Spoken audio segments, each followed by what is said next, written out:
کو اس دنیا کے اندر بھیجا تو رب کریم نے خیر اور شر کی پہچان بھی اس کو عطا فرما دی۔ پچھلے جمعے تھوڑی سی بات اس موضوع پر ہوئی تھی،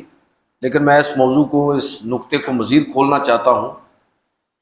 کہ اللہ تعالیٰ نے انسان کو خیر اور شر کی پہچان عطا کر کے اس دنیا کے اندر بھیجا۔ یہ جو لفظ ہے نا کہ امر بالمعروف و نہی عن المنکر، معروف کا مطلب ہوتا ہے جس کو انسان کی عقل، انسان کی فطرت پہچانتی ہو، تردد کرنے کی ضرورت نہیں ہے، اور منکر کا مطلب یہ ہے کہ جس کے غلط ہونے اور ناپسندیدہ ہونے کو انسان کی فطرت پہچانتی ہے۔ اللہ تعالیٰ نے انسان کو ایسی فطرت پر پیدا کیا ہے اور ایسی عقلی صلاحیتیں عطا فرمائی ہیں کہ انسان گمراہ ہو ہی نہیں سکتا اگر وہ اپنی فطرت اور عقل کے تقاضوں کو ملحوظ رکھے۔ یہی وجہ ہے کہ ان لوگوں کا کوئی عذر نہیں سنا جائے گا جو قیامت کے دن کہنا ہے ہمیں شیطان نے گمراہ کیا۔ نہیں، اصل میں انسان شیطان کے بہکاوے میں آتا ہی تب ہے جب وہ اپنے عقل اور ضمیر کے تقاضوں کو ملحوظ نہ رکھے اور شیطان کو سپیس دیتا ہے، تو تب یہ موقع پیدا ہوتا ہے، ورنہ یہ موقع پیدا ہی نہیں ہوتا۔ یہ جو آیت میں نے پڑھی نا، وَنَفْسٍ وَمَا سَوَّاهَا فَأَلْهَمَهَا فُجُورَهَا وَتَقْوَاهَا، یہی بات ہے کہ اللہ تعالیٰ فرماتا ہے کہ انسان کا نفس، اس کو اللہ تعالیٰ نے جس طرح سنوارا ہے، اس کے اندر جس طرح توازن پیدا کیا ہے، اور فَأَلْهَمَهَا فُجُورَهَا وَتَقْوَاهَا، اور خیر اور شر کا جو کانسیپٹ اللہ تعالیٰ نے انسان کے ضمیر کے اندر اور اس کی فطرت کے اندر رکھا ہے، اس کے بعد تو قد افلح من زکاہا، فرمایا کہ وہ شخص فلاح پا گیا جس نے اپنے نفس کا تزکیہ کر لیا، یعنی اس نے اپنے نفس کو آلودہ نہیں کیا، اپنی عقل اور فطرت کو تباہ نہیں کیا، تو وہ کامیاب ہے۔ وقد خاب من دساہا، البتہ وہ شخص جو ہے وہ رسوا ہوا، ناکام ہوا، جس نے عقل اور فطرت کے تقاضوں کو ملحوظ رکھنے کی بجائے اپنے اندر سے اٹھنے والی آواز کو دبا دیا۔ یہ ہے اصل میں رسوا ہونے والا شخص۔ اصل میں اگر آپ غور کریں گے تو یہ آپ کو سمجھ آئے گی کہ ہدایت اللہ تعالیٰ نے بندے کے ہاتھ میں دے دی ہے، یعنی انسان کو ہدایت اس کے ہاتھ میں پکڑا دی ہے۔ اب اگر وہ خود تلا ہوا نہیں ہے نا، اگر خود ہی وہ تلا ہوا ہے گمراہی پر، تباہی پر، تو اب اس کو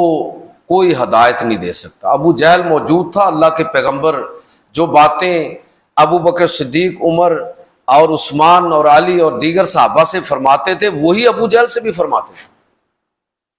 لیکن یہ ہے کہ ایسا بالکل برعکس رویہ ہے کہ ایک طرف وہ لوگ ہیں جنہوں نے، ابو بکر صدیق رضی اللہ تعالیٰ جیسے لوگ، جنہوں نے عقل اور فطرت کے تقاضوں کو ملحوظ رکھتے ہوئے جیسے ہی ان کو دعوت دی گئی تو انہوں نے فوری طور پر اس کو قبول کر لیا۔ یہ کون لوگ ہیں؟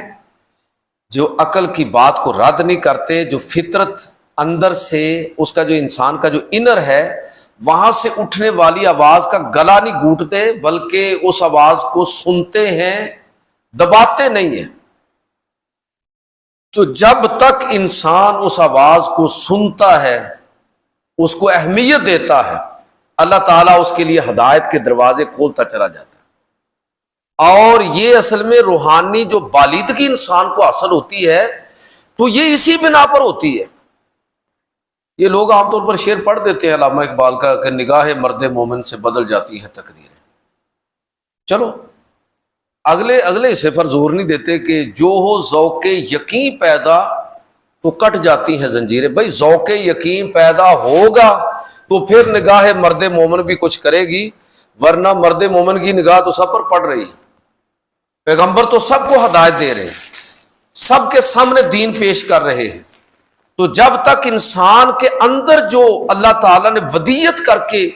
اس کو جو فطرت عطا فرمائی ہے کہ فطرت اللہ التی فطر الناس علیہا، کہ اللہ تعالیٰ نے انسان کو اپنی فطرت پر پیدا کیا ہے.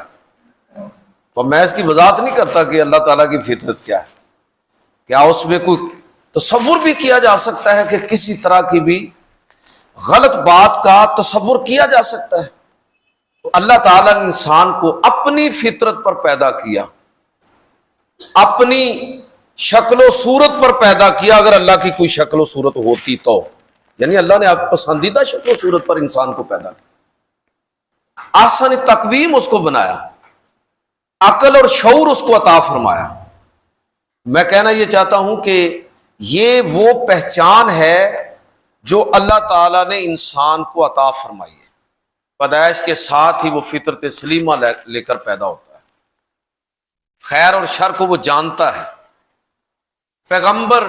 وحی کے ذریعے تو اصل میں اس کی مدد کی جاتی ہے کہ اگر کسی وجہ سے وہ اپنی عقل کی بات سننے سے انکار کر دے، اپنی فطرت کو مسخ کر دے، اس کے تقاضوں کو ملحوظ رکھنے سے انکاری ہو جائے، تو پھر یہ ہے کہ پیغمبروں کی تعلیمات بھی اس کے لیے تنبیہ کا باعث ہو سکتی ہے. تو پیغمبروں کی ہدایات اور تعلیمات یہ اصل میں یاد دہانی ہے اس فطرت کے تقاضے کی جس پر اللہ تعالیٰ نے انسان کو